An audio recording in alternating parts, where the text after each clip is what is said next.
on the Aggie Sports Network from Learfield. Aggie football has been brought to you by Ford, build Ford proud, and by Stokes Trucking, doing the right thing since 1979. Welcome to Aggie Postgame.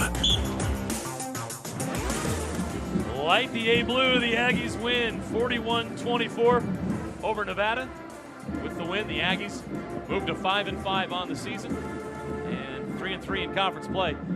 Nevada drops to 2-8 and 2-4 in conference play. Kevin, it was just taking care of business today. You know, it wasn't pretty. The penalties, I'm sure Coach Anderson's not going to be happy about that when he looks at the film, but you get a win at home, 41-24, you take it. Utah State came in a 16-point favorite. They come out with a 17-point win. There you go. For those who are interested in that kind of thing. For those who follow those kind of statistics. So that 2-point stop was a big one for a lot of folks. But yes. Utah State was a business-like opportunity here for Utah State to take care of business. They did. It was not pretty. It was not clean. A couple of turnovers. They got the 13 penalties for 125 yards, but you really see a blossoming star in Rahsul Faison. 22 carries for 181 yards and a touchdown. Cooper Legas, he did a nice job. He had the tip ball for an interception. Then the last one that he threw, the interception over the middle field, probably would like to have that one back. Other than that, I thought that Cooper played efficient, 18 of 33, 182 yards and 3 touchdowns. And then he threw the ball away a handful of times. When he didn't have it, checked it down a handful of times. Utah State finishes with 474 yards of total offense. Really, it was the running game, though, for Utah State behind Faison, Briggs, and Legas that went for 292 on 44 attempts. And Utah State is able to get a lot of good play out of the defense, especially in that third quarter and into the fourth, where they shut Nevada down for most of that early part of the second half. And were able to get that 34-10 lead, and then kind of ran it away here from Nevada, and the Aggies get out with the 41-24 victory. And you can feel really good about 5-5. And now with Boise State and New Mexico on the schedule remaining, you feel really confident about trying to get to 6 wins and then get greedy. Get greedy next week against Boise State, who you haven't beaten in a long, long time. This is your opportunity to get healthy against Boise State next week here at the MAV. Today's post game is brought to you by Farm Bureau agent Bruce Jones. Contact Bruce Jones at 435-752-3233 today. It's your future. Let's protect it. All right, it's why not go get Boise State next week?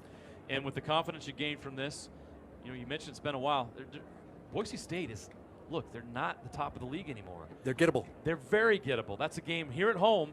Go get that win, and if they get that win against Boise State, the perception of the season changes dramatically, and then you have a chance to go get 7 at New Mexico. How about that? That would be something.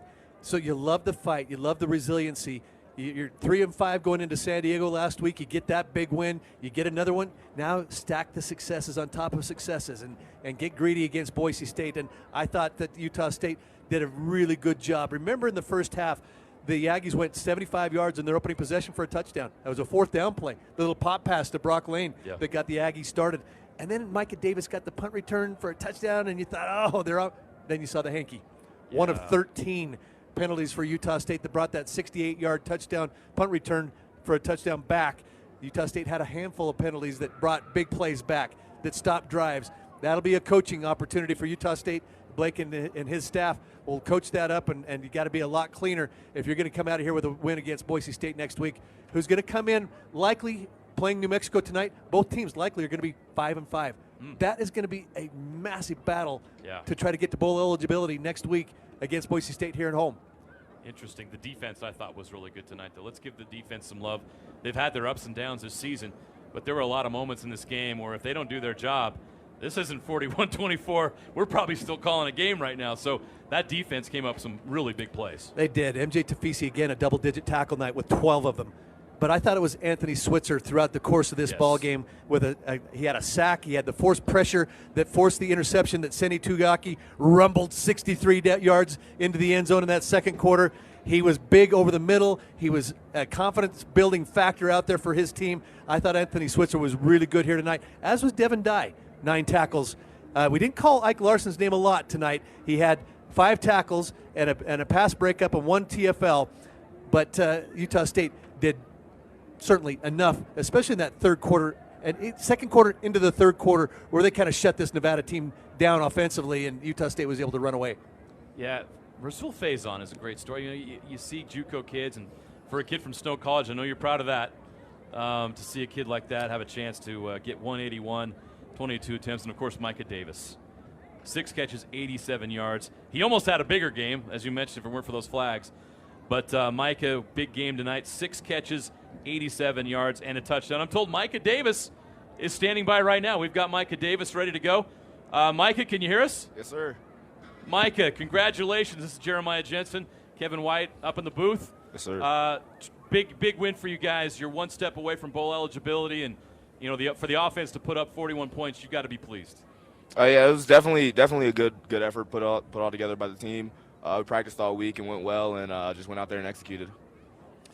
We've been hoping and expecting and waiting for that big punt return. You got it, and then it was called back. But talk about what you saw in that play. When the ball went up, I saw one guy get through, and then I was like, if I make him miss, then just hit the Jets, and I'm gone. And it was 68 yards. It was a thing of beauty. You're going to get another opportunity here before the season is over to get one of those. We think it's coming. Talk a little bit then about the big play there in the second quarter, the post route, the 47-yard touchdown from Coop. It was just as soon as we called the play, I kind of looked out there and saw the coverage, and it was just I thought once I came off the ball hard, I didn't think anybody was going to stay with me, and that's exactly what happened. So Coop was great today, and we talked about turnovers, and so those have been an issue for him. He just had that one tipped interception.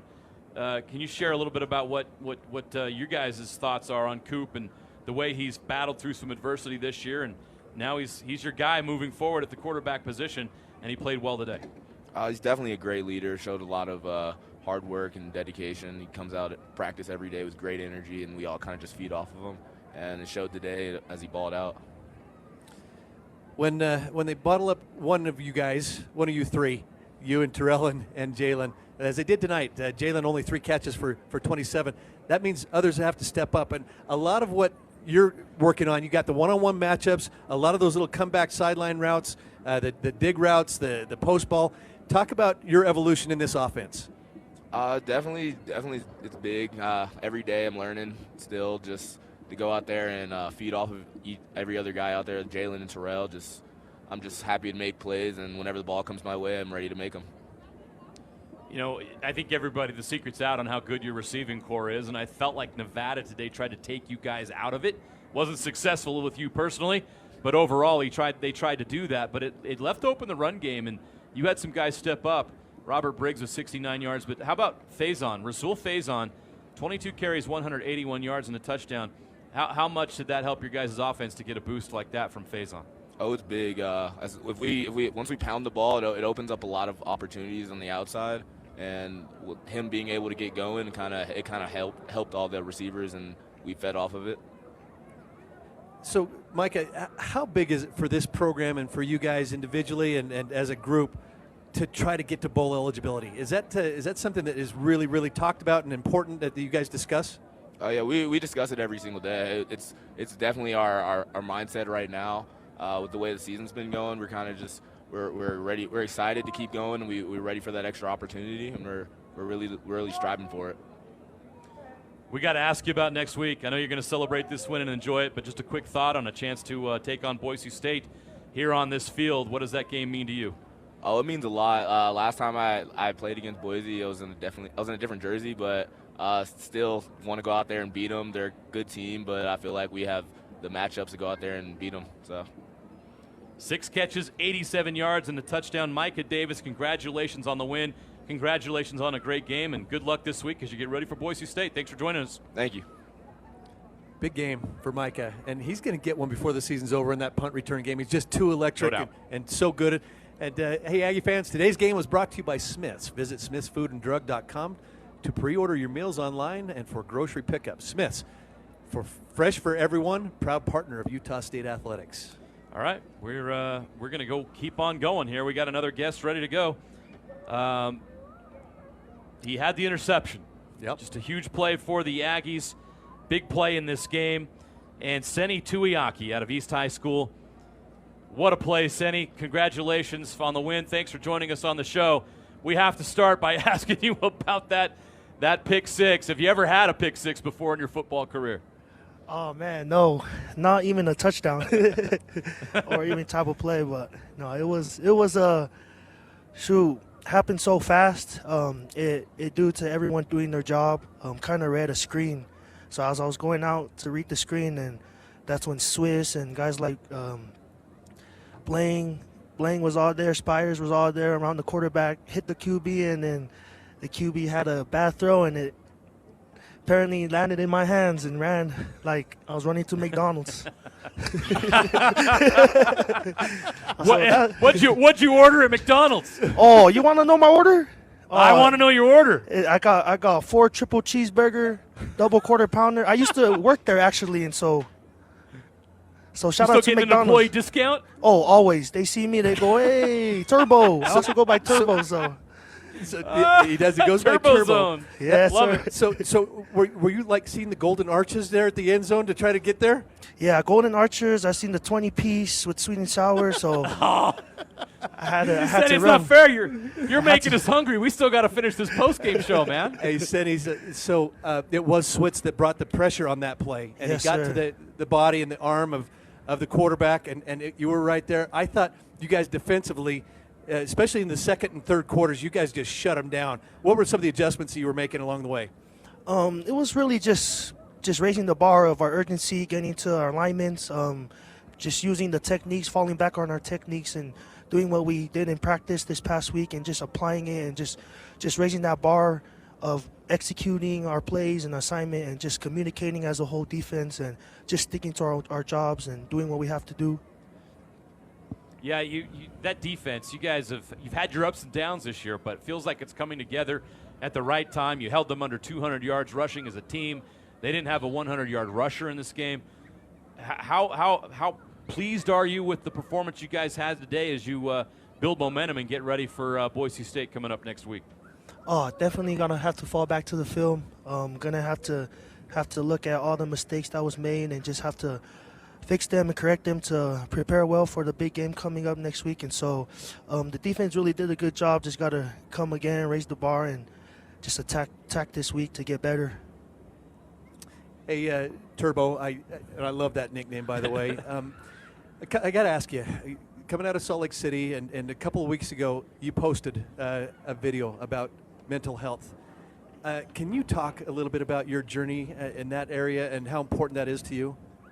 Yeah, man. First, I just want to thank the man above. Really, he puts us through a lot of challenges to strengthen us, not only mentally but physically and emotionally. And just that experience of going through that, I know it just caused me to go through a lot of breakdowns.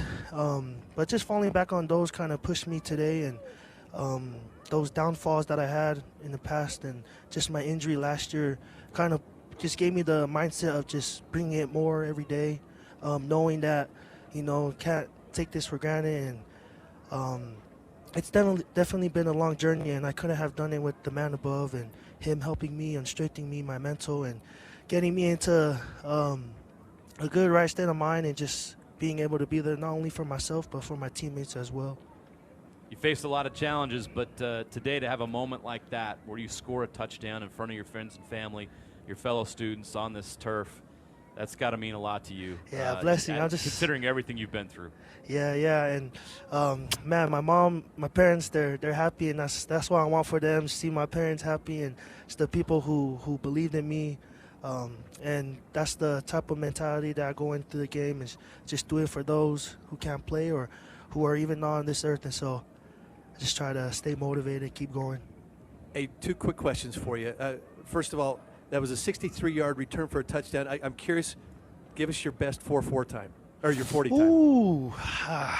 I said 4.4. That's what it felt like you were running a 4.4 out there. I actually said, that's my time, 4.4. Somewhere the real around. question. We won't make you say it right now, Seti. The real question is, what kind of momentum now with a 2-game win streak does this game give you going into Boise State next week?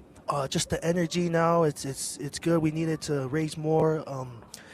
Just the energy of just going into this game. We all know it's a big game coming up, and it just brings us the urgency to have great focus this week, to get a degree better every day, and just come prepared, ready to have a great game next week. Seni Tuiaki, hometown hero, pick 6 today. The first touchdown of his college career, any football. Turbo, congratulations. We look forward to your next pick 6, and enjoy the week as you get ready for Boise State. Thank you guys so much. Appreciate you guys.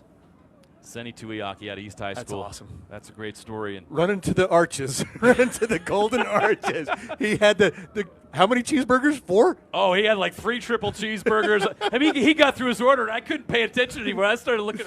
I forgot what he said, to be quite honest with you, because it was so long. But what a great story. What a great young man. And you're just watching these games, and you don't realize every player out here has a story, and every triumph they have, you got to celebrate it, because they've been through a lot of stuff, and you see that there. Seni Tuiaki, what a great young man. Oh, we now welcome in head coach Blake Anderson. Coach, congratulations on the win. You got to love this, but we got to start with Seni. We just talked to Seni. You got to be proud of that young man. That play really changed this game. Yeah, no doubt. Just the momentum that comes from a play like that, and what it did to our sideline, and how excited everybody is for him. He's been through a lot. And that kid, if you paid attention to us kind of over the course of our Mental Health Awareness Week, I mean, he's a guy that's been really open about his struggles. And the ESPN feature that we did with my family, he was involved in that. And so just to see a guy just continue to persevere and fight and be so – he's one of the most positive kids you'll ever meet. Our locker room, he just makes it better. So when you see that big guy rumbling down the field, it lifts everybody's spirits, both for him, but just, non-offensive touchdowns tend to make everything, better. And so we needed it. It was a big play, gave us a spark, and luckily we were able to kind of continue from there. With the exception of penalties today, I would have said we did a ton of good things. Well, I was going to ask you a little bit about that in a minute, but Seni said that he used to work at McDonald's, and when he was looking down he said he saw 4 triple cheeseburgers waiting for him at the goal line. So it was a great. He was racing towards the Golden Arches. The Golden Arches. Well, they had enough time to make all of those by the time he got there. Good stuff. Yeah, I was super proud for him. He didn't ask you for your order on his way there. He did not. He did not. That's his only touchdown of his life. That's it. Yeah, came at a good time. Yeah, came at a good time. Came at a great time. You're right, Coach. The penalties, but I thought also you got the running game going. And Rahsul Faison today, 181 yards on 22 attempts. He's electric when he gets his hands on the football in the running game. Yeah, he can go. He really can. And so we wanted to commit to the run game today, and felt like that had to be a place that we could get some things moving. Now he made some plays that really probably weren't there. But all in all, we covered people up better for the most part. Again, you take the penalties away, I think we have a huge day. We had a big enough day to get it done, but it's hard to have the rhythm and tempo of an offense that you want to have when you got 13 penalties. How concerned are you about that moving forward? We know the big game coming up next week. We'll ask you about that here shortly, but is that concerning, or you just think that's a game-by-game thing? Well, we had 13 and they had 12. Clearly, it was a really tightly called game. Yeah. You may have that same crew tomorrow and the game called completely differently. So there were a couple that we just can't, that were careless. I mean, personal foul type stuff like that. But the competitive penalties inside the game, I don't know. You could probably call holding every play if you wanted to on somebody. So I don't want to overreact. We'll watch it on tape. It's more the self-inflicted ones that frustrate me. The chop blocks, the hands to the face, the late hit type stuff, the personal foul Will Money had on the kickoff return. I mean, those are the ones we can avoid. You take 5-6 of them out of this, and the game is over, a long time ago. I am proud that we overcame it. We've got the other, we got back in the end zone again to stretch it out, and when they did kick the onside kick, we took advantage of the short field and scored. What a great catch by Terrell, and really good check by Coop on 3rd and short. But that was the most frustrating part, was just how many penalties that we had and how it kept there from being any rhythm to the game. Thought into the second quarter and even into beyond the third quarter, I thought the defense really sort of figured out this Nevada running game and were able to kind of shut them down. Yeah, I mean, 3 of 14 on 3rd down. We've struggled there. We tackled much better, played physically. I got a couple plays that kind of got out of the gate that I'm sure Joe would want to have back, and he'll be frustrated. But we also put him back there deep after the pick too, and we can't do that. So I think all in all, they played another good, solid game. We're getting better every week. We just want to keep building on that. Without the luxury of watching film, how would you grade Cooper Legas' performance today? I thought he did a good job. The check he made late to throw the touchdown to Terrell was a really, really good check. It was the right look, and he didn't hesitate. He went to it. With the exception of the interception down the middle of the field, I'm not a fan of that ball going there. Protection was a little bit iffy, but he ran the ball well. He protected the ball when he did. He made good decisions most of the day. The one batted ball, that's going to happen. When you RPO people, you're going to have a batted ball here or there. So, I felt like that he gave us a chance to win, and he just kind of keeps taking that next step in the progression, and hopefully he can continue to do that next week. Yeah, he's able to throw a few balls away, check a few balls down, and thought he's made a lot of strides in that area. Coach, you look at the penalties. One of them brought back Micah's punt return. I thought that you guys are getting better and better in special teams, and he's going to break one again before the end of this season, and that will be a key momentum play for you guys. No doubt, man. That's one of the reasons we recruited him. We'd seen him out in space before. Just felt like that he's a weapon. He loves being back there. We've got to get our better hand placement and body placement. He's so close to breaking them. He had a couple really big ones today, but everything got called back. And that's where, as we watch tape, we got to keep coaching that, because it's just a very small difference between hand placement and body placement to allowing those plays to be an explosive. But instead, we're coming back 10 and 15 yards at a time. So get to 5-5 and 3-3 in conference, and you got to win one of the last two. But why not get a little bit greedy with Boise State coming in? I'm curious the message to the team in terms of how big that game is next week here. It's huge. It's a huge game. I mean, we don't like them; they don't like us, and so it's a natural rivalry right here. We all know that. It gives you a chance to get to 6, and I mean, you can't worry about 7. You just got to find a way to get to 6. You get to 6, you can worry about 7. So take one thing at a time. They're plenty good enough to come in here, and if we play like we did and have the penalties we did today, to make it a miserable day for us. They're physical. They play great defense. They can run the ball. Man, we got to play our best ball, and we did a lot of good things today, a lot of good things last week, but we got to clean those things up and find a way to take the next step. Take one game at a time, one opponent at a time, and this will be a great time to play our best ball, next Saturday. Well, Coach, back to 500, 41-24 win. Congratulations on the win here at home, and good luck as you get ready to take on Boise State next Saturday at 5 p.m. Appreciate it, guys. We'll see you soon. Okay, thanks for joining us. Head coach Blake Anderson, another Aggie win. We're going to take a short break. When we come back, our player of the game and much more. We're going to take a break right now on the post-game show. It's the Aggie Sports Network on Learfield. The game is over, and now KVNU Aggie Game Day continues with Aggie Call, the complete recap on all the action of your Utah State Aggies. We want your comments and questions about today's game. The phone line is 435-753-KVNU. The text line is 435-339-0321. Plus, more interviews and insights are coming as we break down the Aggie action with you and the Aggie Nation. Aggie Game Day is brought to you by Jarek's Fine Jewelry, Les Olson IT, Adams Wealth Advisors, DD Auto and Salvage, LSS Insurance Agency, Cache Valley Ear, Nose and Throat, Cafe Sabor, Beezer Lock and Key, Advanced Heating and Air, The Sportsman. It's KVNU Aggie Call with Al Lewis and Eric Franson. And tonight, DJ Nelson joining with us, former Aggie former football player for the Aggies. He could probably play basketball too. But again, can you play basketball? No, I cannot. Okay, but they're tipping off soon. I don't blame you. That's right. We got that on our minds a little, but again, the Aggies do get the win in football tonight. DJ, you were in the stadium. Yeah. Your thoughts on the game quickly? Yeah, it was a great win. I think Coach, in his most recent comments, summed it up well. And it's a game that you're excited about winning, and just adds to the overall improvement of the program and the team this year especially, and looking forward to next week. Well, most importantly, 5 wins, yep. And you're 1 win away from being bowl eligible with 2 games to go. So we'll get DJ's thoughts, but Eric Franson, your thoughts on the Aggies winning 41-24 over Nevada. Yeah, if you look at some of the superlatives that we track during the game, it was even in a lot of different categories in tackles for loss and takeaways. Nevada looked like they did a little bit better in the egregious penalties. Explosives, they were better. There are a lot of things in this game when you look at it and thought, well, Nevada outplayed Utah State, but then you look at the score. It's very different.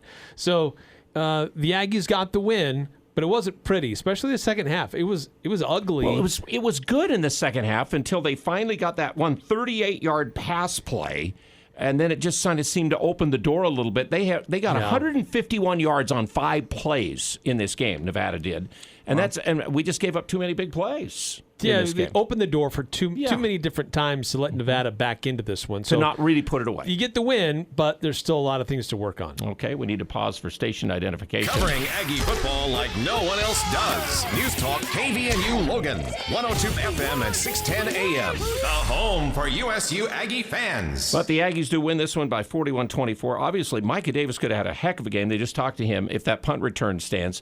The mistakes we made on special teams in some ways in this game, we seem to get a penalty a lot of times when Micah would have a good punt return in this game, could have turned things around. DJ and I were just talking about it. 14-0 right at the start of the game with that punt return, and the game could have been done. Really, I think that might have been over. Yeah, and especially with the way we were manhandling them up front, we probably would have just kind of been content to continue to run the ball and run it down their throat, and game looks a lot different. But with that happening that early and being able to overcome penalties this late in the year, you're just happy to get out with a win, but also being able to show signs of improvement.